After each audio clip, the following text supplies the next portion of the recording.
টকা নোহোৱাকৈ আপুনি এটা ব্যৱসায় আৰম্ভ কৰিব পাৰিব মন্দিৰৰ পৰা মছজিদৰ পৰা স্কুলৰ পৰা অফিচৰ পৰা ঘৰৰ পৰা সকলোতে আপোনাৰ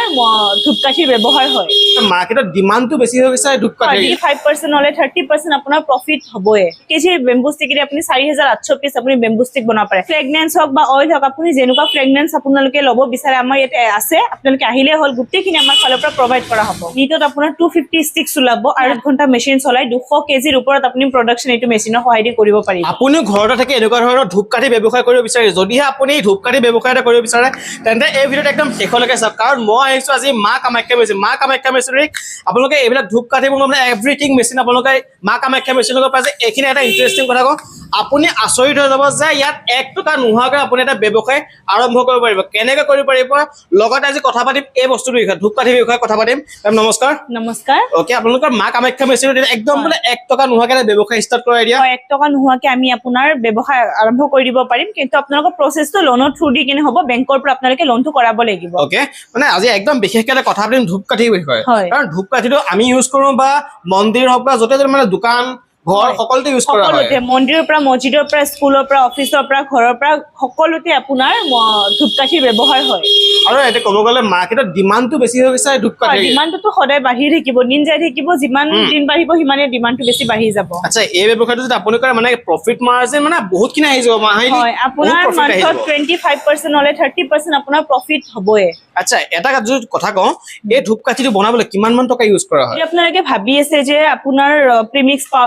যদি আপোনালোকে ভাবি আছে যে ৰ মেটেৰিয়েল আপোনাৰ বহুত খৰচা হয় নহয়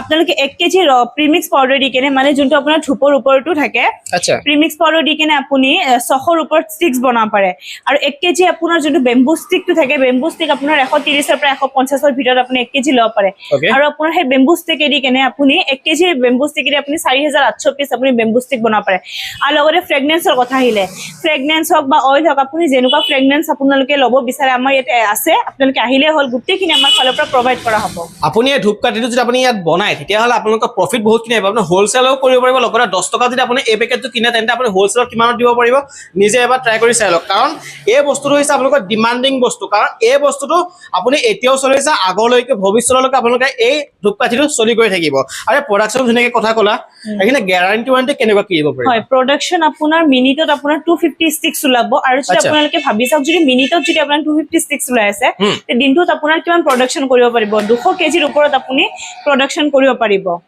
আচ্ছা মানে 1 মিনিটত 250 1 মিনিটত আপুনি 250 ষ্টিক্স ল'ব পাৰিব আৰু যদি আপুনি 8 ঘণ্টা মেচিন চলাই 200 কেজিৰ ওপৰত আপুনি প্ৰডাকশ্যন এইটো মেচিনৰ সহায় দি কৰিব পাৰিব আপুনি আৰু মেচিন একদম ফুললি অটোমেটিক হয় যদি ফুললি অটোমেটিক নালাগে তেন্তে আমাৰ ইয়াতে মেনুৱেল মেচিন আছে আপোনালোকৰ মেনুৱেল মেচিনো ল'ব পাৰিব মেনুৱেল ফুললি অটোমেটিক দুইটা পাব ন আপুনি 1 মিনিটত 250 ষ্টিক আপুনি ইয়াৰ পৰা উলিয়াব পাৰিব 8 ঘণ্টা কাম কৰিলে 200 কেজি ওপৰত আপুনি ইয়াৰ পৰা ষ্টিক উলিয়াব পাৰিব কিন্তু এটা কথা কোৱা ইয়াৰ লোকেশ্যনটো কি যদি কোনোবা আহিব বিচাৰে কেনেকৈ আহিব পাৰে যদি কিছুমানে আহিব নোৱাৰে বা ইমান সৰু মেচিন এটা লৈ যাম যেটো গ্যাৰান্টি দিছে 1 বছৰ 5 বছৰ ফ্ৰী সাৰ্ভিস দিছে কাৰণ ইয়াৰ পৰা যদি ট্ৰান্সপোৰ্ট কৰাই দিবা কেনেকে লোকেশনটা আমাৰ সিম্পল হয় পশ্চিম বৰাগত বিজ্ঞান পথ মা কামাখ্যা মেচিনাৰী হয় আপোনালোকে জালুকবাৰী সাইডৰ পৰা যদি আহে তেন্তে ৰাইট সাইড পৰিব যদি লখৰা সাইডৰ পৰা আহে তেন্তে আপোনাৰ লেফট সাইড পৰিব তথাপি যদি আপোনালোকৰ লোকেশনটো বিচাৰোতে কিবা অসুবিধা হয় তেন্তে স্ক্ৰিনত থকা নম্বৰত আমাক কল কৰিলে হ'ল আমি আপোনাক লোকেশনটো পঠিয়াই দিম আৰু যোনটো ট্ৰান্সপোৰ্টৰ কথাটো কৈছে যদি আপোনালোকে পাৰে এবাৰ ফিজিক্যালি আমাৰ অফিস ভিজিট কৰিব পাৰে যেহেতু আমাৰ ইয়াতে 100+ মেচিন আছে আপোনালোকে এটাৰ ওপৰত এটা মেচিন চাব পাৰিব আৰু যদি কিবা অসুবিধা কাৰণে আপোনালোকে আহিব নোৱাৰে তেন্তে আমাৰ ফালৰ পৰা অল ওভাৰ ইন্ডিয়া আপোনাৰ ভাইৰাল হৈ যাব ন হয় মানে অসম বুলি north east all over India তেখেতসকলে ট্ৰান্সপোৰ্টৰ সুবিধা আছে ভাইৰাল যোগে আপোনালোকক নিজৰ ঘৰত পইচা দিব এই মেচিনটো যদি মোৰ ভিডিও চাই আহে কিবা এটা স্পেশাল ডিসকাউন্ট ৰাখিবনে নাৰাখা হয় এনে আমাৰ 15% ডিসকাউন্ট চলি আছে যেহেতু এতিয়া একো ফেষ্টিভেল নাই তথাপিও যদি কয় আমাক তাজিবৰৰ ভিডিও আমি চাই আহিছো তেনে 20% ডিসকাউন্ট আমি দি দিম মানে 5% এড হৈ যাব হয় স্যার আপোনাৰ 15% দি আছে যদি মোৰ ভিডিও যদি তাজিবৰৰ ভিডিও চাই আহিছো বুলি কয় ডাইৰেক্ট 20% ডিসকাউন্টত আপুনি এইবোৰ মেচিন যেনেকৈ লৈ যাব পাৰিব আৰু লোকেশন যেনেকৈ জানিলে একদম যদি আপুনি আহিব যদি পৰা নাই স্ক্ৰিনৰ ফোন নম্বৰ কি ফোনত যোগাযোগ কৰক আহিব পাৰিব লগতে আপুনি ইয়াৰ পৰা যেনেকৈ মেচিন তালৈ ব্যৱসায়তে ঘৰতে আৰম্ভ কৰিব পাৰিব